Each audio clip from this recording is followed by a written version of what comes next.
शुरू हुआ महाभोग, ये आज हम आपको बताएंगे अपनी इस खास रिपोर्ट में।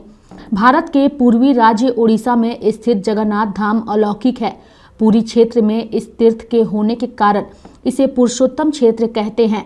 तो वहीं भगवान नीलमाधव के नील विग्रह के कारण ही यह क्षेत्र नीलांचल कहलाता है। जगन्नाथ भगवान जहां अपने भाई बहन के साथ निवास करते हैं, इसलिए यह उनका धरती पर बैकुंठ तो है ही। इसके अलावा उनके मंदिर में लक्ष्मी का विशेष रूप से निवास होने के कारण ही इसे श्री मंदिर भी कहा जाता है। देवी लक्ष्मी की इच्छा के अनुसार यह भगवान पूरी तरह से गृहस्थ और पारिवारिक माहौल के साथ रहते हैं, जहां पति पत्नी, जेठ, ननद, सेवक, कुल देवी और पुत्र सभी जो है वो निवास करते हैं। इस तरह यह एक सम्मिलित परिवार जैसी रूपरेखा है। देवी लक्ष्मी ही श्री क्षेत्र की स्वामिनी हैं और सभी प्रकार के भंडार गृह की मालकिन भी हैं। इन भंडार गृहों में आते हैं वस्त्र भंडार, धन भंडार, रत्न और श्रृंगार भंडार, ईंधन भंडार, शैया भंडार और अन्न भंडार। सबसे खास तो अन्न भंडार ही है। यह कभी भी खाली नहीं होता और इसके ही प्रयोग से महाप्रभु जगन्नाथ का महाप्रसाद बनता है। यह महाप्रसाद इतना दिव्य है कि इसके लिए देवता भी तरसते रहे हैं, बल्कि पहले तो यह उनमें से किसी को भी हासिल नहीं था। कहते हैं कि शिवजी और ब्रह्मा जी कई वर्षों तक पूरी धाम आते रहे, लेकिन जगन्नाथ जी के भोजन का महाप्रसाद महाभोग उन्हें कभी नहीं मिल सका था।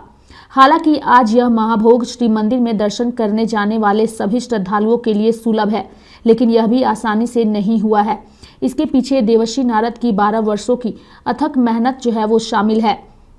यह उन्होंने कैसे किया और क्यों महाभोग सबके लिए सुलभ नहीं था, इसके पीछे की एक किंवदंती जगन्नाथपुरी में बहुत प्रसिद्ध है।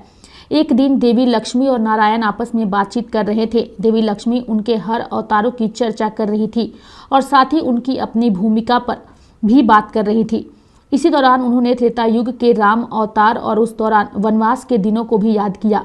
लक्ष्मी जी ने कहा कि भले ही संसार की नज़रों में वनवास कितना भी कष्टकारी रहा हो, लेकिन वह दिन भी कितने सुख भरे थे।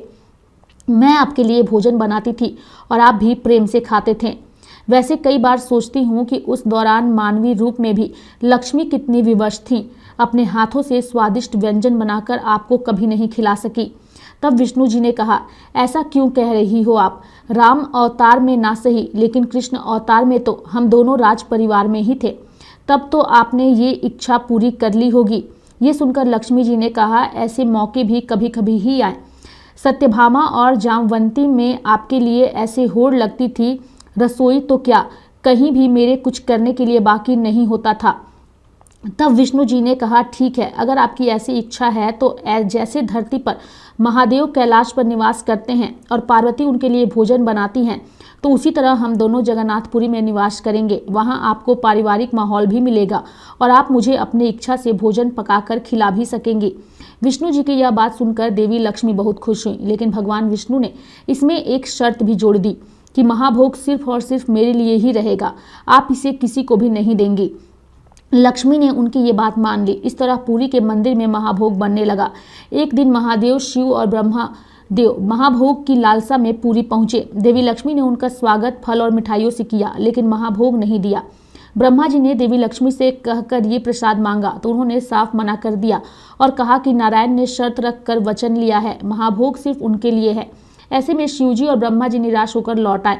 इस तरह कई वर्ष गुजर गए। महाभोग सिर्फ भगवान विष्णु के लिए बनता रहा और सभी लोग उसे पाने की लालसा करते रहे। लेकिन एक दिन ऐसा भी मौका आ गया जिससे सभी को महाभोग पाने का सुख मिला। हुआ यूं कि एक बार देवर्षि नारद कहीं जा रहे थे। उनके कानों में हरि कीर्तन की आवाज पड़ी तो वह उस दिशा में चले गए। वहां जाकर देखा तो एक हरि भक्त एक तारा बजाते हुए प्रभु कीर्तन कर रहा है। कुछ अन्य लोग भी वहां मौजूद थे। देवर्षि नारद भी कीर्तन में शामिल हो गए। कीर्तन समाप्त होने के बाद उस भक्त ने सभी को प्रसाद दिया। देवर्षि नारद को भी थोड़ा प्रसाद मिला, लेकिन जो भी मिला उन्होंने उसे सहर्ष स्वीकार किया और ग्रहण किया। प्रसाद इतना अलौकिक था कि उस थोड़े में ही नारद मुनि को तृप्ति हो गई और वह उसका गुणगान करने लगे।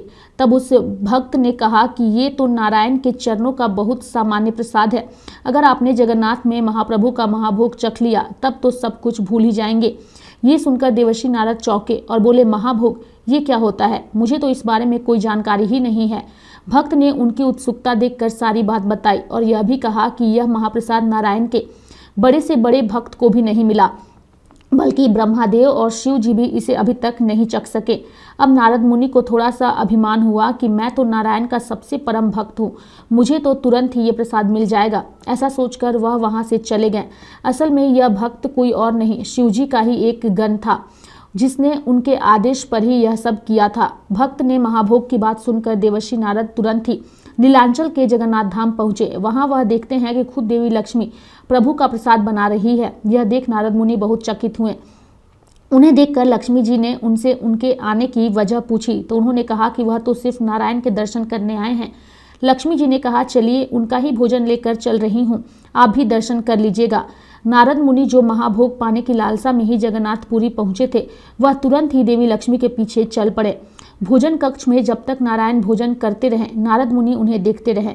फिर जब प्रभु ने खा लिया और वहां से चले गए, तब देवी लक्ष्मी से उनका प्रसाद मांगने पहुंचे, लेकिन लक्ष्मी जी ने मना कर दिया। नारद मुनि उस दिन तो निराश होकर लौट आए, लेकिन अगले दिन फिर पहुंच गए और इस बार छुप कर भगवान के भोजन कर लेने का इंतजार करते रहे। जब भगवान ने भोजन कर लिया तो नारद मुनि ने चुपके से थाली से एक कटोरी उठा ली, जिसमें थोड़ा खिचड़ी भात रह गया था। जैसे ही नारद मुनि ने उससे भात निकालना चाहा तो वह असफल रहे। कटोरी से एक भी दाना नहीं उठा। हार कर वह देवी लक्ष्मी को कटोरी वापस करने पहुंचे और इसका कारण पूछा तो उन्होंने कहा, प्रभु के आदेश और मेरे वचन के कारण कोई अन्य इस महाभोग को चख भी नहीं सकता है।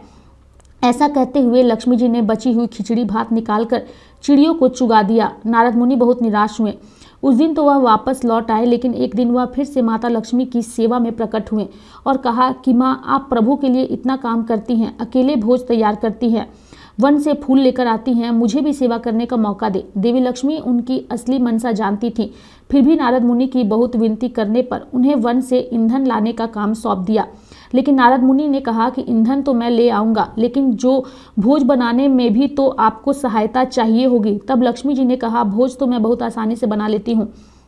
मैं मिट्टी के 9 पात्रों में अलग अलग भोजन सामग्री रखकर उन्हें एक के ऊपर एक इस तरह ढककर चूल्हे पर चढ़ा देती हूँ। बस मुझे और कुछ नहीं करना होता। सबसे पहले ऊपर के पात्र का भोज पकता है और फिर एक एक करके नीचे के सभी पात्र में भी भोजन बन जाता है। माता लक्ष्मी ने ऐसा कहकर करते हुए भी दिखाया। नारद मुनि ने ये देखा तो देखते ही रह गए। उन्हें अभी तक महाभोग चखने को भी नहीं मिला था और इस रहस्य को देखकर तो वह चकरा ही गए। कहते हैं कि पूरी धाम में आज भी माता लक्ष्मी की ही कृपा से महाभोग तैयार होता है।